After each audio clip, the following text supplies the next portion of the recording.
The kidneys are considered our most important organs of excretion. They eliminate a couple of different things, water being the most important, but also nitrogenous waste. What was the nitrogenous waste? The nitrogen waste. Urea. Very good. Urea, water, electrolytes, and various toxins and drugs. So the urinary system, very simply, includes these structures. The kidneys are responsible for forming urine from the blood. They basically filter the blood and create the urine. The ureters carry the urine from the kidneys to the bladder. The bladder is just a temporary storage area for the urine. And the urethra is the tube that carries the urine from the bladder to the outside of the body. All right, so we're going to start with the kidneys. They're in the posterior aspect of the abdomen in the flank area. They're outside of the peritoneum, so we call them retroperitoneal. They're behind the peritoneal membrane. They're protected by the ribs, renal fascia, and adipose tissue. Adipose tissue, you already know, is what? Fat. There's a thick pad of fat that surrounds the kidneys to help protect them. So very simply, 2 kidneys, 2 ureters, 1 bladder, 1 urethra. Urethra and ureter look very similar. Be careful you don't confuse the two. 2 very different structures. The kidney has 3 distinct regions.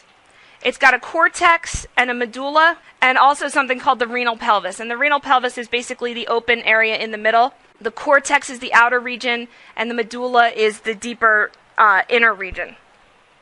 So this opening in the middle here, this is called the renal pelvis. And basically it's a funnel shape, and that's the opening to the end of the ureter, the proximal ureter right here. These things in here, those are called the renal pyramids. They're triangle shaped. They make up the medulla. Anywhere from 8 to 18 of these little triangle shapes in your kidneys. And this outer portion out here is the cortex. Blood supply. Blood supply is important in the kidneys, and the blood supply comes from the renal artery, which comes right off the aorta. About 25% of our entire cardiac output goes to the kidneys. So the kidneys are very sensitive to changes in blood pressure. If the blood pressure goes down, then the kidneys don't have as much blood to filter. If they don't have as much blood to filter, then they don't have as much to make urine with. So one of the first things that happens when our blood pressure goes down is we make less urine. So what do the kidneys do? They do quite a lot. They excrete that urea, that nitrogen waste. They also secrete uric acid, ammonia, and creatinine. Creatinine is a byproduct of muscle breakdown. It's one of the end results of muscle breakdown. The kidneys are hugely important in regulating blood volume because they determine how much water leaves the body. So if they let go of a lot of water, our blood volume goes down. Right? Does that make sense? If they hold on to a lot of water, they reabsorb a lot of water, then our blood volume is going to go up. If our blood volume goes up, what happens to our blood pressure? Up. If the kidneys get rid of water, then our blood volume is going down and our blood pressure will go down. Right? Did you ever hear of anybody taking blood pressure pills that make them urinate a lot? They're water pills. They're getting rid of excess volume in the hopes that their blood pressure will come down. The kidneys can also regulate the electrolyte content of the blood. The kidneys can say, nope, we need more sodium. I'm going to reabsorb more sodium. They can say, oh, we got to get rid of some calcium. I'm going to get rid of some calcium. They can say, oh, we need more chloride. Hold on to chloride. So they can regulate the electrolyte content of the blood. Okay, so not only the water volume, but how many electrolytes are coming and going.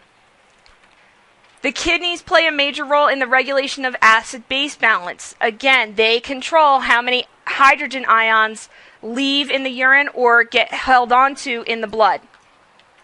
So if we hold on to hydrogen ions, we're holding on to acids, we're going to make the blood more acidic. If we let go of all those hydrogen ions, we're losing hydrogen ions, then the blood's going to become more alkaline. All right, they play a role in the regulation of blood pressure. How do the kidneys regulate blood pressure? I just told it to you. If they hold on to water, it's going to increase the blood pressure. If they excrete the water, it's going to lower the blood pressure. And the kidneys also play a role in the regulation of red blood cell production. Anybody remember how? The kidneys get the message that the oxygen level is low because there's fewer red blood cells. The red blood cell concentration is low, so the oxygen level is low. The juxtaglomerular nephrons get the message in the kidneys that the oxygen level is low. So they secrete a substance called erythropoietin. They secrete that. It goes to the bone marrow, tells the bone marrow to increase their blood cell production. It will continue to increase its blood cell production until the oxygen levels rise again, and then the kidneys shut off, negative feedback.